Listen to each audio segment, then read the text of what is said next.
अस्सलाम वालेकुम एवरीवन। आज हम ओएस कमांड इंजेक्शन की लैब्स को स्टार्ट करेंगे।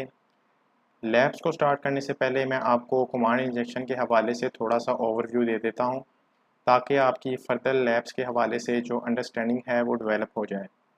अगर हम इंजेक्शन अटैक की बात करें तो हमारे पास जो सबसे फेमस इंजेक्शन अटैक है वो एस्कर इंजेक्शन अटैक है। हमने इसके ऊपर 18 लैब्स सॉल्व की हैं और काफ़ी डिटेल में इसके ऊपर बात की है। आप इस चैनल पे ही जो है वो इसकी वीडियोस को एक्सेस कर सकते हैं। कंप्लीट प्लेलिस्ट जो है वो 18 लैब्स की अवेलेबल है। सेकंड हमारे पास कमांड इंजेक्शन है और थर्ड हमारे पास एक्सएमएल एक्सटर्नल एंटिटी इंजेक्शन है। इसी तरह हमारे पास different type of injection attacks हैं। आज हम कमांड इंजेक्शन की बात करेंगे और उसकी फर्स्ट लैब को भी सॉल्व करेंगे। तो चलते हैं कमांड इंजेक्शन की तरफ कि what is command injection. Command injection is also known as shell injection. Basically attacker जो है वो हमारी वल्नरेबल एप्लीकेशन के थ्रू हमारे वेब सर्वर पे ओएस कमांड्स को एग्जीक्यूट करवाता है। OS commands means operating system commands. तो जब हमारी वल्नरेबल एप्लीकेशन जो है वो उन कमांड्स को पास कर देती है और वो वेब सर्वर पे एग्जीक्यूट हो जाती हैं, तो उससे हमारा जो होस्ट ऑपरेटिंग सिस्टम है और जो अंडरलाइंग ऑपरेटिंग सिस्टम है वेब सर्वर पे, वो कॉम्प्रोमाइज़ हो जाता है और हमारी एप्लीकेशन भी कॉम्प्रोमाइज़ हो जाती है। इसके अंदर जो हमारी मेन रीज़न होती है इस एक्सप्लॉयटेशन की, वो ये है कि हमारी यूज़र जो साइट है वहाँ पे इम्प्रॉपर इनपुट वैलिडेशन होती है हमारे पास इनपुट वेक्टर्स की, जिसकी वजह से ये अटैक अकर होता है। और देन हमारे पास जो इसके कॉन्सिक्वेंसेस हैं वो ये है कि हमारे पास आरसीई यानी रिमोट कोड एग्जीक्यूशन हो सकती है, हमारा डाटा स्टील हो सकता है, हमारा डाटा मॉडिफाई हो सकता है और even you can get the entire access of our system. तो ये था हमारे पास कमांड इंजेक्शन का एक शॉर्ट ओवरव्यू। तो चलते हैं आज की लैब की तरफ और स्टार्ट करते हैं आज की लैब को। आज की लैब का जो टाइटल है वो है OS command injection simple case. तो सबसे पहले तो ये है कि जो आज की लैब की हमारी वल्नरेबिलिटी है वो हमारे पास प्रोडक्ट स्टॉक चेकर में है। और देन हमारे पास टू सॉल्व द लैब, जो आज की लैब को सॉल्व करने का गोल है वो ये है कि हमें एग्जीक्यूट करवाना है हु एम आई कमांड को, ताकि हम अपने ऑपरेटिंग सिस्टम का जो नेम है वो गेट कर सकें। तो स्टार्ट करते हैं आज की लैब को। मेक श्योर कर लें कि आपकी फॉक्सी प्रॉक्सी इनेबल है और ट्रैफिक पर्प के थ्रू पास हो रही है and then access the lab.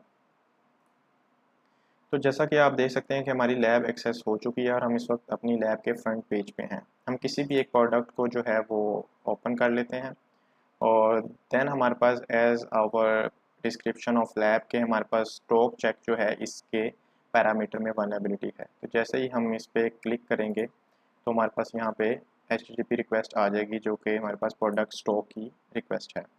इसको हम रिक्वेस्ट को रिपीटर में सेंड कर लेते हैं ताकि इस पर फर्दर टेस्टिंग परफॉर्म कर सकें। और अगर हम अपने नोट्स को देखें, आपकी बेस्ट अंडरस्टैंडिंग के लिए मैं नोट्स भी जो है वो बनाता हूँ ताकि आप बेहतर अंडरस्टैंड कर सकें। तो इसमें सिंपल हमारे पास जो लैब का गोल है वो एक्सप्लॉइट करना है कमांड इंजेक्शन को और एग्जीक्यूट करना है हु एम आई कमांड को। देन हमारे पास जो फर्स्ट टेस्टिंग सिनेरियो है, हमें यूज़ करना है हु एम आई कमांड को इन द वल्नरेबल पैरामीटर। और इसमें हम यूज़ करेंगे एंड ऑपरेटर का, जो कि बेसिकली चेन कर देता है कमांड्स को और सेपरेट कर देता है कमांड्स को। रिक्वेस्ट को हमने रिपीटर में सेंड कर लिया है और सिंपली हमारे पास अगर हम एग्जामिन करें तो हमारे पास यहाँ पे दो पैरामीटर हैं, प्रोडक्ट आईडी का और स्टोर आईडी का। रिक्वेस्ट को सेंड करके देखते हैं क्या रिस्पॉन्स आता है।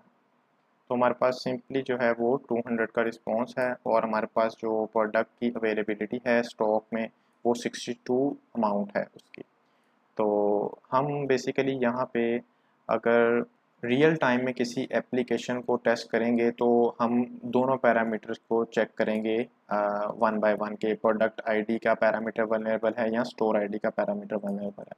लेकिन चूंकि हमारी जो लैब है उसमें हमें एक चीज़ डिफ़ाइन है, हमारी जो वल्नरेबिलिटी है वो प्रोडक्ट आईडी के अंदर है। तो हम यहाँ पे सिंपली जो है वो इंजेक्ट करेंगे अपनी कमांड को हु एम आई की।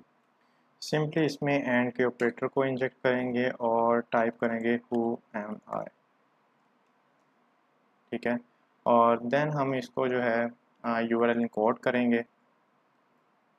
कंट्रोल यू से हम इसको यूआरएल इनकोड करेंगे और सेंड करते हैं कमांड को।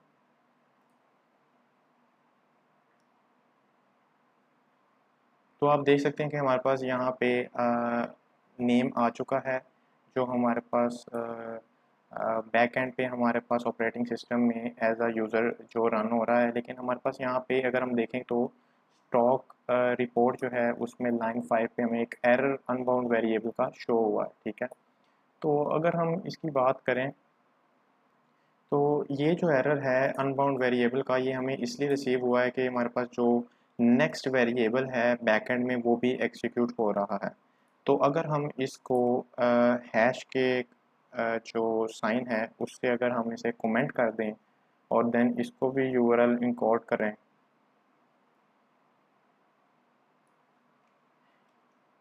और देन हमारे पास जो ये हु एम आई में एक्स्ट्रा ऑपरेंड का एरर जो है अकर हो रहा है, उसके लिए हम इसको पूरे को 1 के साथ जो है कंट्रोल यू से यूआरएल कोड करेंगे, तो होप्स हो कि हमारे पास जो है अब एरर रिसीव नहीं होगा। तो आप देख सकते हैं कि राइट नाउ हमारे पास सिर्फ हमारा डिज़ायर जो नेम है सिस्टम का वो आ चुका है। तो होपफुली हमारी हमारी जो आज की लैब का गोल है वो भी यही था कि हमें ऑपरेटिंग सिस्टम पे रनिंग नेम को जो था वो रिट्रीव करवाना था। तो आप देख सकते हैं कि congratulations, you have solve the lab.